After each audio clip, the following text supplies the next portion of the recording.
When boys arrive at Shelter Inc.'s group home, they're separated from a troubled home environment, and that's good.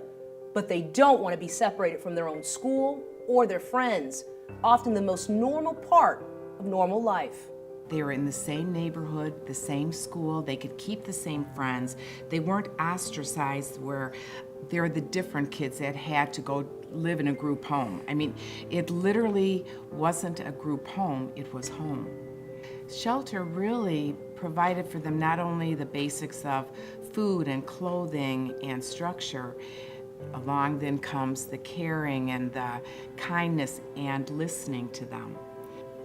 Now I'm going to get emotional, but how I've seen shelter kids that came to shelter and they were, like I said, in crisis, broken, become their new normal was what every kid's normal should be.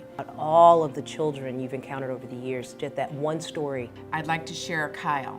He had a very successful experience at school and at shelter, but then he didn't know where to go. Shelter directed him, along with his teachers, to go into the military. He has a family, they live on base with him, and is just a different young man because he had no parents.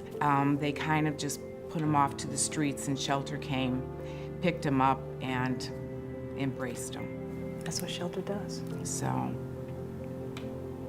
keeping them in their same school among their friends brings continuity during troubled times.